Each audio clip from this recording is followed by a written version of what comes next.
رحمۃ اللہ وبرکاتہ نحمده ونصلی علی رسولہ الکریم اما بعد۔ آج تراویح میں سورہ نساء پارے 5 کی تلاوت ہوئی ہے۔ سورہ نساء میں قابل ذکر 2 باتیں ہیں۔ پہلی بات تو خود اس کے نام سے واضح ہے، سورہ نساء، نساء کے معنی عورت۔ اس سورہ میں اللہ تعالیٰ نے عورتوں کے مسائل اور عورتوں کے احکامات بیان فرمائے، اور اس سورہ کی پہلی آیت وہی ہے جو خطبہ نکاح میں پڑھی جاتی ہے، یا ایھا الناس اتقوا ربکم الذی خلقکم من نفس واحدہ۔ پوری آیت مکمل جو خطبے میں پڑھی جاتی ہے۔ اس آیت میں اللہ تبارک و تعالیٰ نے یاد دلایا کہ یہ پوری جو انسانی خلقت پھیلی ہوئی ہے روئے زمین پر، ایک مرد اور ایک عورت کے ذریعے، حضرت آدم اور حضرت حوا علیہم الصلاۃ والسلام۔ لہذا نکاح کے ذریعے جو رشتہ وجود میں آتا ہے، اس کے تعلق سے اللہ تعالیٰ نے بڑا واضح لفظ ارشاد فرمایا، واتقوا اللہ الذی تساءلون بہ والارحام، کہ دیکھو اللہ سے ڈرو جس اللہ کا نام لے کر یہ رشتہ جوڑ رہے ہو، اور اس رشتہ داری سے بھی ڈرو۔ اللہ سے ڈرنے کا مطلب تو واضح ہے کہ اللہ کی نافرمانی نہ کرو۔ رشتہ داری سے ڈرنے کا کیا مطلب؟ رشتہ داری ٹوٹنے نہ پائے، رشتہ داری خراب نہ ہونے پائے، اس کو لے کر چلنا ہے، نبھانا ہے۔ یہ اللہ تبارک و تعالیٰ کی بہت بڑی امانت ہے جو نکاح کے ذریعے نئے رشتے کی شکل میں وجود میں آتی ہے۔ یہ کوئی گھروں کا کھلونا نہیں ہے کہ ذرا سی بات آ گئی چھوڑ دینے کی دھمکی، ذرا سی بات آ گئی گھر چھوڑ کے بھاگ جانے کی دھمکی، ذرا سی بات آ گئی تم اس گھر کی نہیں ہو، اس طرح کے الفاظ، ذرا سی بات آئی تو بیوی کی طرف سے الفاظ کہ ہمارا گھر ایسا نہیں تھا، یہ گھر ویسا ہے۔ یہ کیا چیزیں ہیں؟ یہ کھلونا نہیں ہے، یہ رشتہ۔ یہ شوہر اور بیوی نے اتفاقاً یہ نکاح کے ذریعے نہیں جوڑا ہے، یہ رشتہ یہ اللہ کے پاس سے جڑا ہے، اور بہت بڑی اللہ کی امانت ہے۔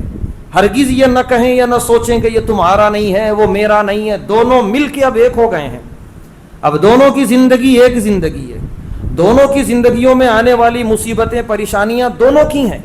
اسی لیے کیا خوب لفظ اللہ نے فرمایا، ہن لباس لکم وانتم لباس لہن، کہ وہ بیویاں تمہارا لباس ہیں، تم ان کا لباس ہو۔ کیا ایک لباس پہنا ہوا شخص یہ کہہ سکتا ہے کہ یہ لباس مجھ سے الگ ہے یا میں لباس سے الگ ہوں؟ ہرگز نہیں، دونوں مل کے ایک ہیں وہ، اور ایک شخصیت بن کے کھڑا ہوا ہے۔ تو اسی طریقے سے شوہر و بیوی یہ دونوں ایک دوسرے کی اہمیت، ایک دوسرے کا مقام اور ایک دوسرے کے حقوق کو سمجھیں، اور ذرا سا بھی چھوڑنے، چھڑانے، طلاق اور خلا کے الفاظ زبان پر نہ آنے دیں، تصور میں بھی نہ ہو۔ صبر ہو، نرمی ہو، قوت برداشت ہو، یہ سب کچھ لے کے چلنا ہے، تب جا کے یہ رشتہ چلتا ہے، نبھتا ہے۔ یہ رشتہ جہاں اللہ کی بہت بڑی نعمت ہے، وہیں اللہ کی طرف سے ایک امتحان ہے، کیونکہ یہ دونوں شوہر اور بیوی 2 الگ الگ خاندان کے ہیں۔ 2 سگے بھائی آپس میں مل کے نہیں رہ پاتے، سگے بھائی اور بہن میں کسی نہ کسی موڑ پہ اختلاف ہو جاتا ہے، جبکہ دونوں خون ایک ہے، دونوں ایک ہی ماں باپ کے، ایک ہی چھت تلے پلے ہیں، بڑے ہیں۔ تو کیا خیال ہے ہمارا شوہر اور بیوی کے بارے میں؟ دونوں کا خون بھی الگ ہے، خاندان بھی الگ ہے، گھرانہ بھی الگ ہے، تربیت کے طریقے سلیقے بھی الگ ہیں، ماں باپ بھی دونوں کے الگ ہیں۔ تو کیا دونوں بالکل ایک جیسے ہو جائیں گے ایک مرتبہ قبول ہے بول دینے سے؟ نہیں ہو سکتا۔ دونوں کی سوچ الگ رہے گی، دونوں کی فکر الگ رہے گی، دونوں کے فیصلے الگ رہیں گے۔ اب دونوں کے لیے امتحان ہے کہ ایک دوسرے کو کیسے برداشت کرتے ہیں۔ زبردستی مسلط ہوں گے یا مسلط کرنے کی کوشش کریں گے، رشتہ ٹوٹ جائے گا۔ اسی لیے پیارے نبی صلی اللہ علیہ وسلم نے فرمایا کہ اس رشتے کی مثال اور بیوی کی مثال پسلی کی ہڈی کی طرح ہے، زبردستی سیدھی کرو گے ٹوٹ جائے گی، چھوڑ دو گے تو ٹیڑھی ہی رہے گی۔ درمیانی راستہ اختیار کرنا ہے، کبھی نرمی، کبھی سمجھا دینا، کبھی نظر انداز کر دینا، محبتوں کے ساتھ لے کے چلنا دونوں طرف سے۔ تو کیا خوب انداز میں اللہ تبارک و تعالیٰ نے اس رشتے کی اہمیت کو سمجھایا ہے سورہ نساء کے اندر۔ اور پوری سورہ نساء ہم پڑھ جائیں میاں بیوی میں کوئی بھی اختلاف ہو، کوئی بھی اونچ نیچ ہو، اس کے حل کرنے کے طریقے بتائیں اللہ نے، مرحلہ وار، اسٹیپ بائی اسٹیپ۔ طلاق تک پہنچنے کی اللہ نے نوبت ہی نہیں آنی دی۔ طلاق کی آیت اللہ نے سورہ بقرہ میں اتاری ہے کہ اگر نوبت آ جائے تو کیا کرنا چاہیے۔ سورہ نساء میں تو لفظ طلاق کا اللہ نے ذکر ہی نہیں کیا۔ اسی لیے مفسرین پورے عزم اور پورے یقین کے ساتھ کہتے ہیں کہ اس سورے میں اللہ نے جو طریقے بتائے ہیں میاں بیوی کے اختلاف کو حل کرنے کے، ان طریقوں کو اپنایا جائے گا، طلاق کی نوبت ہی انشاءاللہ نہیں آئے گی، کیونکہ جب اللہ نے ذکر نہیں کیا تو نوبت بھی نہیں آئے گی۔ اگر نوبت آنی ہوتی تو اللہ سورہ نساء میں طلاق کا ذکر کرتے، لیکن نہیں کیا۔ اس کا مطلب یہ طریقے اگر اپنائیں گے اللہ کے ذکر کیے ہوئے تو کبھی طلاق کی نوبت نہیں آئے گی۔ لیکن مسلم معاشرے کا عالم یہ ہے، اللہ حفاظت فرمائے، نئی نئی شادیاں ہوتی ہیں، نہ لڑکے کے اندر صبر ہے نہ لڑکی کے اندر صبر ہے، دونوں طرف سے جو ہے بے صبری ہے۔ یہ لڑکا چاہتا ہے کہ بس میرے ایک اشارے کے مطابق بالکل ڈھل جائے یہ بیوی، کیسے ڈھلے گی؟ وہ کہیں اور پل کے آئی ہے، کہیں اور بڑھ کے آئی ہے، ذرا اس طریقے سے چلنا پڑے گا، ایک دوسرے کو سمجھنے میں بھی کافی وقت لگے گا۔ یا لڑکی یہ سمجھے کہ جیسا میرے گھر میں ماحول تھا ویسا ہی مل جائے، نہیں ہے تو میں بنا دوں، یہ کیسے ہو سکتا ہے؟ ہو نہیں سکتا۔ دونوں طرف سے نرم پڑھنا پڑے گا، دونوں طرف سے نرمی اختیار کرنی پڑے گی۔ تو یہ بڑے خوبصورت انداز میں اللہ تبارک و تعالی نے یہ رشتوں کو سمجھایا ہے میاں اور بیوی کے۔ تو سورہ نساء کی ہم تفسیر پڑھیں اور اس کی آیتوں میں غور کریں تو ہمیں معلوم ہوگا کہ شوہر و بیوی کو کیا حقوق دیے گئے ہیں ایک دوسرے کے۔ اور پھر خاص طور سے اللہ نے فرمایا الرجال قوامون علی النساء، کہ سارے حقوق عورتوں کو ہیں۔ عورتوں کو وراثت میں حق نہیں ملتا تھا، وہ دلایا اللہ نے۔ سورہ نساء میں بڑے اہتمام سے بیان کیا، عورت بیوی ہے تو حق ملے گا وراثت کا، بہن ہے تو ملے گا، بیٹی ہے تو ملے گا، ماں ہے تو ملے گا، پورا اہتمام سے اس کے حصے بیان کیے، وراثت میں حق دیا، اس کا حق کیا ہے شوہر کے اوپر وہ بڑے اہتمام سے بیان کیا۔ ان سب کے باوجود اللہ نے فرمایا یہ بات یاد رہے، گھر کا حاکم مرد رہے گا، گھر کے اندر حکومت مرد کی ہوگی، کیونکہ گھر میں آنے والے حالات سے نمٹنے کی صلاحیت مرد کے اندر ہے، عورت کے اندر نہیں ہے، وہ نفسیاتی اعتبار سے کمزور ہے۔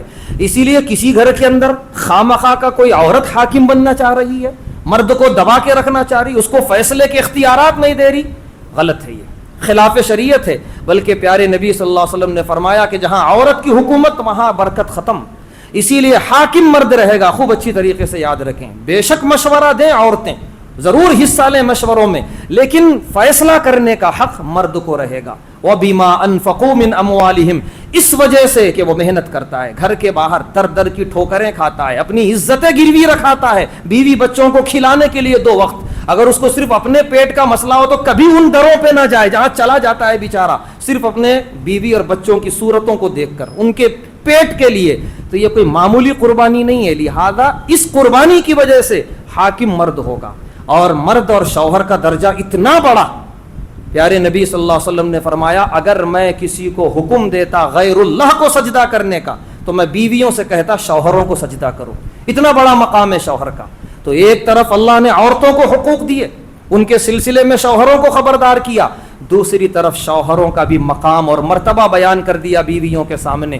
فالصالحات قانتات حافظات للغیب بما حفظ اللہ، اللہ تعریف کر رہے ہیں ان بیویوں کی جو نیک ہیں، نمازوں کی پابند ہیں، اپنے شوہروں کی اطاعت گزار ہیں، اور شوہروں کے مال کی اور شوہروں کے ساز و سامان کی اور ان کی عزت و آبرو کی حفاظت کرنے والی ہیں، ایسی عورتیں جنت میں جانے والی ہیں۔ پیارے نبی صلی اللہ علیہ وسلم نے فرمایا جس عورت نے 5 وقت کی نماز ادا کی، اپنے زیورات کی زکوٰۃ ادا کی، اپنے شوہر کی اطاعت کی، جنت کے جس دروازے سے چاہے وہ جنت میں داخل ہو جائے۔ تو ایک عورت کے لیے شوہر کی اطاعت اتنی ضروری اور لازمی چیز ہے۔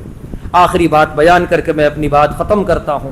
ایک مرتبہ اللہ کے رسول صلی اللہ علیہ وسلم نے حضرت عبداللہ بن مسعود رضی اللہ تعالی عنہ سے فرمایا قرآن پڑھو میں سنوں گا، ان کی قرات بہت اچھی تھی۔ حضرت عبداللہ بن مسعود رضی اللہ تعالی عنہ نے فرمایا میں آپ کے سامنے قرآن پڑھوں، میری کیا اوقات۔ پیارے نبی صلی اللہ علیہ وسلم نے فرمایا نہیں پڑھو، میرا دل چاہتا ہے میں سنوں قرات۔ حضرت عبداللہ بن مسعود رضی اللہ تعالیٰ عنہ نے سورہ نساء کی آیتیں پڑھنی شروع کی۔ سورہ نساء شروع سے 6ویں رکوع میں ایک آیت ہے فَكَيْفَ إِذَا جِئْنَا مِن كُلِّ أُمَّةٍ بِشَهِيدٍ وَجِئْنَا بِكَ عَلَى هَؤُلَاءِ شَهِيدًا، اس آیت پر پہنچے پیارے نبی صلی اللہ علیہ وسلم کے آنکھوں سے آنسو نکلنے لگے بے تحاشا. آپ نے فرمایا حسبک حسبک، اے عبداللہ بس کرو بس کرو. آیت کیا ہے، ترجمہ کیا ہے آیت کا، کہ اے میرے محبوب صلی اللہ علیہ وسلم، کل قیامت کے دن ہر امت میں سے ایک گواہ کو اٹھاؤں گا، اور وہ گواہ اس امت کے نبی ہوں گے. ان سے گواہی دلواؤں گا کنوں نے تمہاری بات مانی اور کن لوگوں نے تمہاری امت میں سے تمہاری بات نہیں مانی. جو مانے ان کے حق میں گواہی، جو نہیں مانے ان کے خلاف گواہی دو. وَجِئْنَا بِكَ عَلَى هَؤُلَاءِ شَهِيدًا، اور اے محبوب صلی اللہ علیہ وسلم آپ کو بھی بطور گواہ میں پیش کروں گا. اللہ فرما رہے ہیں آپ کی امت کے خلاف جنہوں نے آپ کی باتیں نہیں مانی. یہ آیت سنتے ہی پیارے نبی صلی اللہ علیہ وسلم کی آنکھوں میں آنسو آ گئے. گواہی دینا اللہ کے دربار میں، وہ بھی ان کے خلاف جنہوں نے بات نہیں مانی. ایک نبی کا دل کیسے گوارا کر سکتا ہے؟ نبی کا دل یہ چاہتا ہے کہ سب کو جنت میں لے کے چلا جاؤں، لیکن بہت ہیں جنہوں نے باتیں نہیں مانی، نافرمانیاں کی، اور ان کے خلاف گواہی دینا ہے. یہ سوچ کر پیارے نبی صلی اللہ علیہ وسلم کو رونا آ گیا. تو پیارے نبی صلی اللہ علیہ وسلم کے آنسوؤں کی لاج رکھ کے ہم ایسی زندگی گزاریں کہ ہمارے خلاف گواہی کی نوبت ہی نہ آئے. اور وہ لوگ جو ابھی ایمان کے قریب نہیں آئے ان کو بھی دعوت دیں، ان کے خلاف بھی تو گواہی ہوگی. جتنا ہو سکے خلاف میں جانے والی گواہی سے لوگوں کو بچائیں، خود بھی بچیں، دوسروں کو بھی بچائیں. لاج رکھیں پیارے نبی صلی اللہ علیہ وسلم کی محنتوں کی، ان کی آنسوؤں کی، کہ کم سے کم میدان آخرت میں ہم پیارے نبی صلی اللہ علیہ وسلم کو تکلیف دینے والے نہ بنے، خوش کرنے والے بنے، ان کے چہرے انور پہ مسکراہٹ لانے والے بنے. لہذا زندگی ایسی گزاریں. اللہ تبارک و تعالیٰ سے دعا ہے اللہ تبارک و تعالیٰ ہم تمام کو دنیا میں بھی اور آخرت میں بھی ہر طرح کی کامیابی عطا فرمائے، ہر طرح کی ناکامی سے حفاظت فرمائے. الصلاۃ